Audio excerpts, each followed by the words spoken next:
بسم اللہ الرحمن الرحیم۔ السلام علیکم ورحمۃ اللہ وبرکاتہ۔ معزز ناظرین کرام، اسلام کی بنیادی باتیں حصہ دوم مدنی نصاب برائے ناظرہ میں ہم آپ کو خوش آمدید کہتے ہیں۔ آج انشاءاللہ عزوجل اس ویڈیو میں ہم پڑھیں اور سنیں گے آسمانی کتابیں، قرآن مجید، تلاوت قرآن مجید کے آداب۔ ویڈیو شروع کرنے سے پہلے ابھی تک آپ نے ہمارے چینل کو سبسکرائب نہیں کیا تو جلدی سے سبسکرائب کر لیں اور ساتھ بیل آئیکن کو بھی دبا دیں تاکہ ہر آنے والی نئی ویڈیو کا نوٹیفیکیشن آپ کو مل سکے۔ بسم اللہ الرحمن الرحیم۔ آسمانی کتابیں، سب سے پہلے کون سی آسمانی کتاب نازل ہوئی؟ جواب، سب سے پہلے تورات نازل ہوئی۔ سوال، تورات کس رسول پر نازل ہوئی؟ جواب، تورات حضرت سیدنا موسیٰ علیہ السلام پر نازل ہوئی۔ سوال، تورات کے بعد کون سی کتاب نازل ہوئی؟ جواب، تورات کے بعد زبور نازل ہوئی۔ سوال، زبور کس رسول پر نازل ہوئی؟ جواب، زبور حضرت سیدنا داؤد علیہ السلام پر نازل ہوئی۔ سوال، زبور کے بعد کون سی کتاب نازل ہوئی؟ جواب، زبور کے بعد انجیل نازل ہوئی۔ سوال، انجیل کس رسول پر نازل ہوئی؟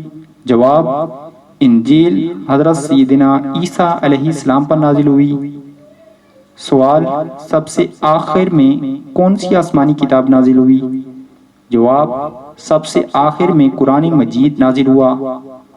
سوال، قرآن مجید کس رسول پر نازل ہوا؟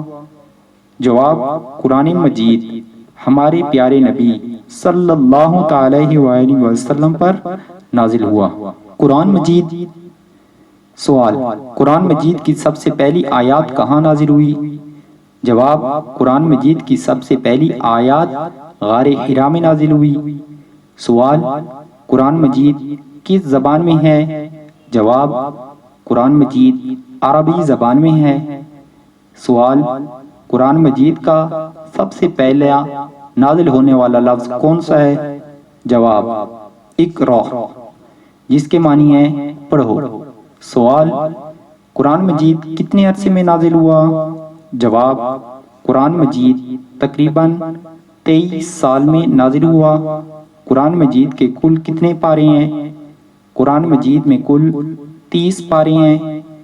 قرآن مجید میں کل کتنی سورتیں ہیں؟ قرآن مجید میں کل 114 سورتیں ہیں۔ تلاوت قرآن مجید کے آداب۔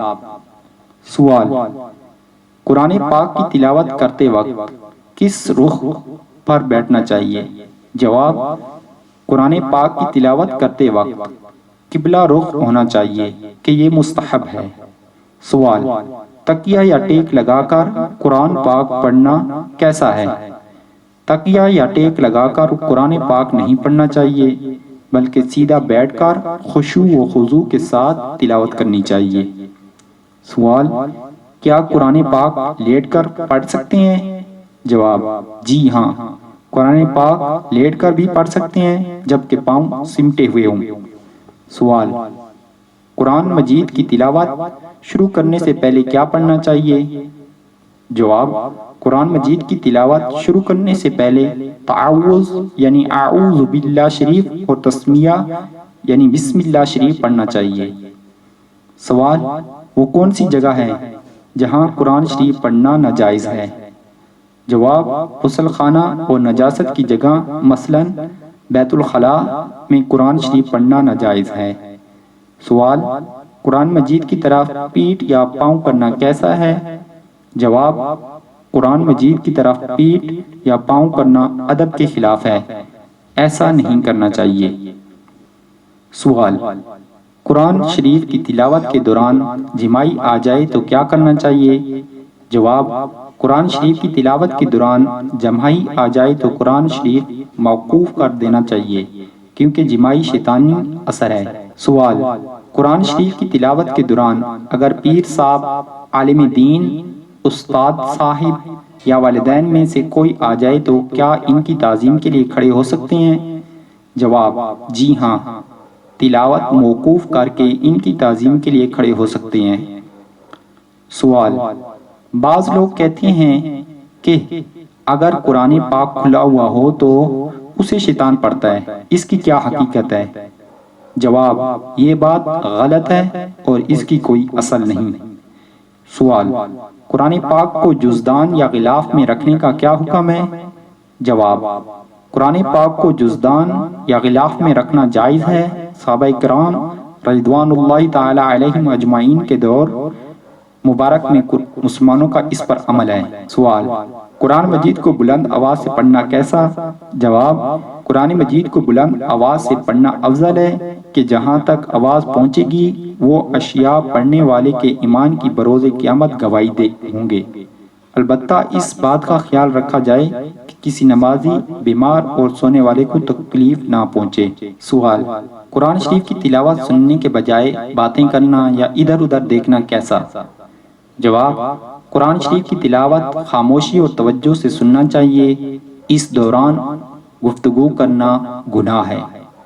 سوال، بہت سے اسلامی بھائیوں کا قرآن خوانی وغیرہ میں بلند آواز سے قرآن شریف پڑھنا کیسا؟ جواب، اجتماعی طور پر بلند آواز سے قرآن پاک پڑھنا منع ہے۔ ایسا موقع پر سب کو آہستہ آواز میں قرآن شریف پڑھنا چاہیے۔ سوال، مدرسہ میں طلباء بلند آواز سے قرآن شریف پڑھیں تو اس کا کیا حکم ہے؟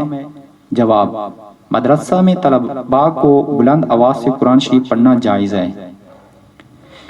علم سے بہتر کوئی شے نہیں۔ اللہ عز و جل کے پیارے حبیب صلی اللہ تعالی علیہ وآلہ وسلم ایک صحابی سے محو گفتگو تھے کہ وحی نازل ہوئی۔ اس صحابی کو زندگی کی ایک ساتھ یعنی گھنٹہ بھر باقی رہ گئی ہے۔ یہ وقت عصر تھا۔ رحمت عالم نور مجسم صلی اللہ علیہ وآلہ وسلم نے یہ بات اس صحابی کو بتائی تو انہوں نے مضطرب ہو کر التجا کی، یا رسول اللہ صلی اللہ علیہ وآلہ وسلم، مجھے ایسا عمل کے بارے میں بتائیں جو اس وقت میرے لیے سب سے بہتر ہو۔ تو آپ صلی اللہ علیہ وآلہ وسلم نے ارشاد فرمایا، علم سیکھنے میں مشغول ہو جاؤ۔ چنانچہ وہ صحابی علم سیکھنے میں مشغول ہو گئے اور مغرب سے پہلے ہی ان کا انتقال ہو گیا۔ راوی فرماتے ہیں کہ اگر علم سے بہتر کوئی شے ہوتی تو سرکار صلی اللہ علیہ وآلہ وسلم اسی کا حکم ارشاد فرماتے۔ Hey there. Subscribe to my channel. And also press this bell icon.